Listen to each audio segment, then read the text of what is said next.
Isang mapagpalang araw sa ating lahat. Welcome to my channel. Kung bago ka pa lang sa channel ko, kalimutang mag-subscribe, like, share, and comment down below.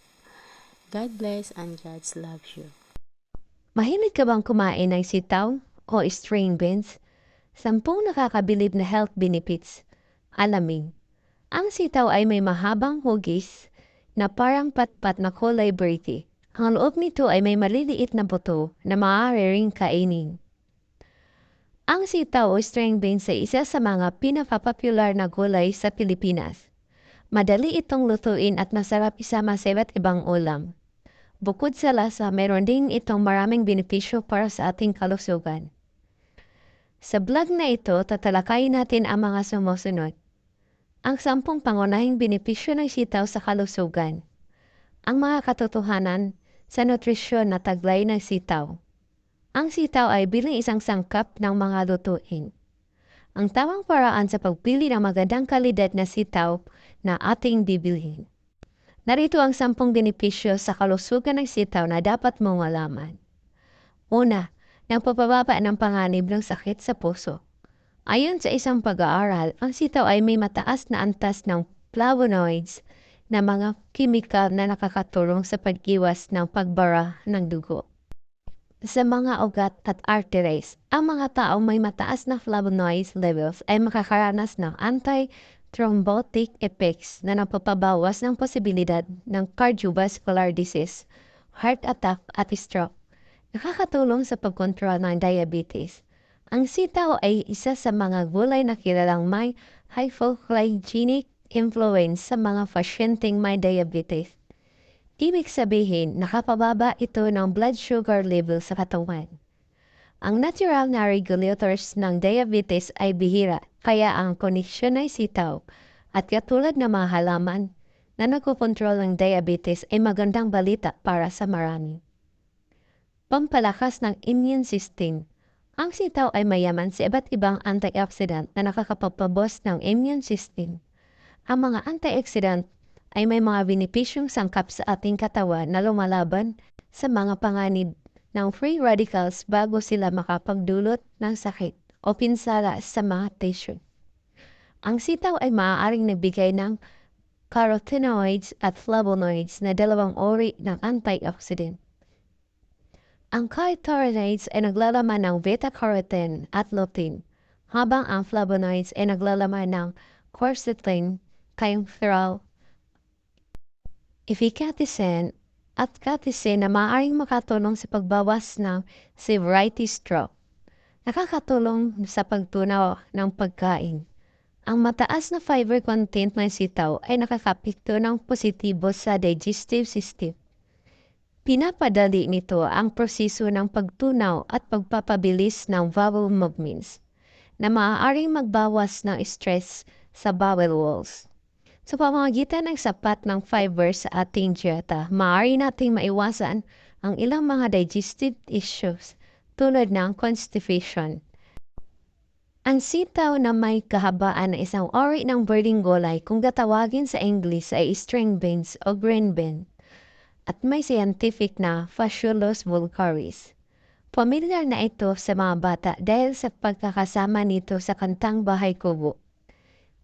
Karaniwan na lang itong nakikita sa hapagkainan nating mga Pinoy. Bukod sa mura na may marami ring sustansya ang makukuha natin dito. Ito ay mababa sa calories at magandang pagkuna ng protina, fiber, beta-carotene, vitamin complex at carbohydrates. Nagtataglay din ito ng folic acid At molybdenum. Bukod dito ay nagbibigay ito ng maraming bilang ng iron at manganese. Kayang-kaya ng sitaw na pababain ang cholesterol level sa ating katawan dahil mayaman nga ito sa fiber. Base pa sa pag-aaral ng mga dalubhasa, ang mataas na fiber sa sitaw ay pumipigil sa pagtaas ng sugar level at mabilis tumaas pagkatapos kumain. Kaya maganda itong kainin ng mga taong may diabetes. Mayroon din itong vitamin K na tumutulong naman para manatiling matatag ang ating mga bato. Sinasabing ang sitaw din ay nakakapagpapalusog ng ating puso dahil sa taglay nitong fiber, antioxidant, folic acid vitamin B6, potassium at magnesium. Ang folic acid at vitamin B6 ay tumutulong para pababain ang level of homocysteine, isang salik na nagiging sanhi ng atake sa puso, stroke at peripheral vascular disease. Samantalang ang magnesium at potassium naman ay tumutulong para sa pababain ang pagtaas ng blood pressure. Ayon pa rin sa pag-aaral ng mga dalubhasa tulad ng ibang gulay, ang sitaw ay mayroon ding kakayahan na labanan ang pagkakaroon ng cancer. Halimbawa, narito ang colon cancer. Ang vitamin C at beta-carotene sa sitaw ay pinoprotektahan ng colon cells sa masamang epekto ng free radicals. Samantalang inaalis naman ang fiber, ang toxins sa colon. Ipinapayo sa mga mamimili na kapag bumibili ng sitaw sa palengke, ang pipiliin ay yaong makinis, matingkad at walang sira para makasiguradong marami pa itong sustansya. Sa normal na 110 grams na serving ng sitaw, maaari kang makakuha ng 50% ng araw-araw na rekomendadong dami ng fiber. Nakakatulong sa fertility at pregnancy. Ayon sa isang pag-aaral sa Harvard Medical School, ang pagkain ng malusog na mga pagkain tulad ng sitaw ay maaaring magtaas ng fertility dahil ang mga ito ay puno ng iba't ibang nutrients. Ang sitaw ay magandang source din ng folic acid na mahahalagang sangkap para sa ilang mga nutrients processes. Lalo na ang pagprotekta sa mga sanggol sa sinapupunan. Ang folic acid level sa katawan ng isang babae ay mahalaga para sa normal at malusog na development ng fetus. Ang sitaw ay maaaring nagbigay ng madali at masarap na paraan para mapanatili ang mataas ng folic acid level at masiguro ang kanyang kalusugan, asiyahan ng baby. Nakakatulong sa pangangalaga ng mata. Ang sitaw ay mayaman din sa vitamin E at C na parehong mahalaga para sa eye care. Ang vitamin E ay tumutulong sa pagpapanatili ng malinaw na vision at pag-iwas sa mga eye infection. Ang vitamin C naman ay tumutulong sa pagprotekta sa mga mata mula sa mga pinsala ng UV rays at oxidative stress.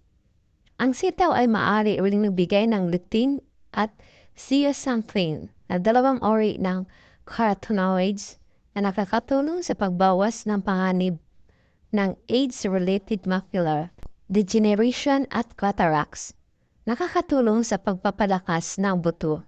Ang sitaw ay may mayaman din sa calcium at phosphorus na parehong mahalaga para sa pagbuo ng pagpapanatili ng malusog na mga buto at ngipin. Ang sitaw ay nagbibigay din ng vitamin K na tumutulong sa pag-absorb ng calcium sa katawan at pagpigil sa pagkawala nito. Ang sitaw ay maaari ring magbigay ng magnesium at manganese sa dalawang mineral na nakatulong sa bone density at prevention ng osteoporosis. Nakakatulong sa pagpababa ng blood pressure. Ang sitaw ay mayaman din sa potassium na isang mineral na nakakatulong sa pag-regulate ng blood pressure. Ang potassium ay tumutulong sa pag-relax ng blood vessel at pagbawas ng strain ng cardiovascular system. Ang sitaw ay maaaring magbigay ng magnesium ng isang mineral na nakakatulong sa pagpababa ng blood pressure at pag-iwas ng hypertension. Nakakatulong sa pagpababa ng cholesterol.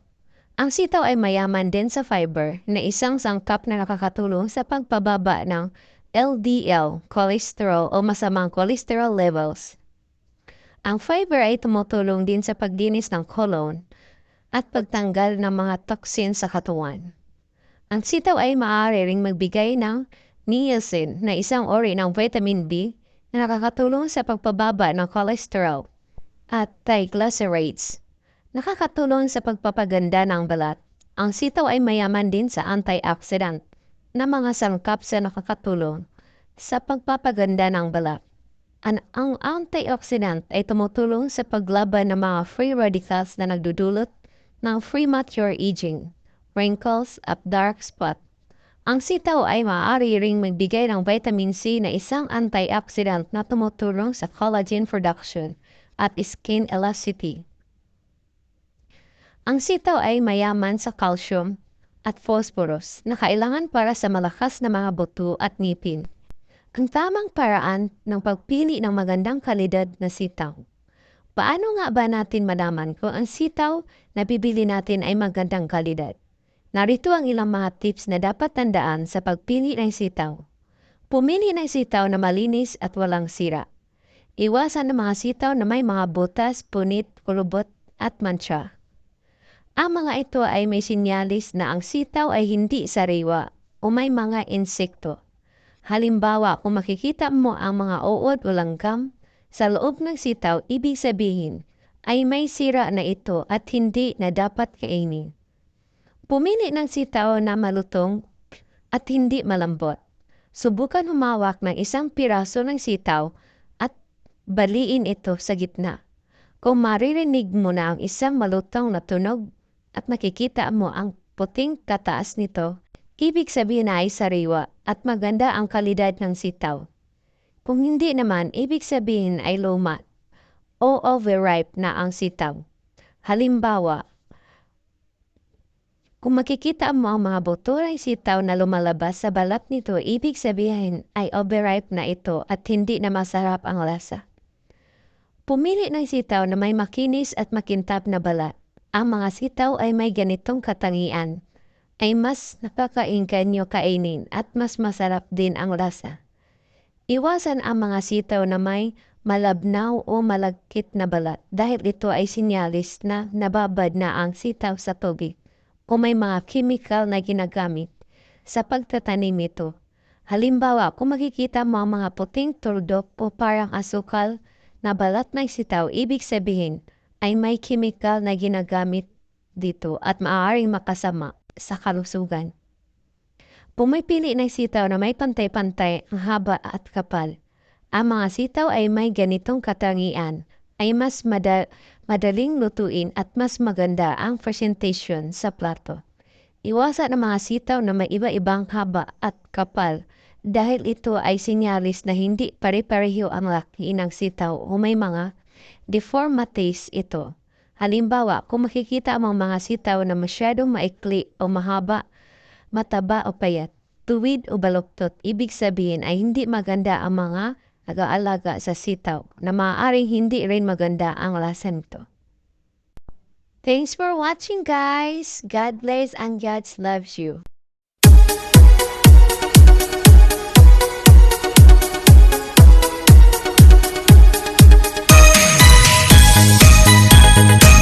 And I'll always love you. Deep inside this heart of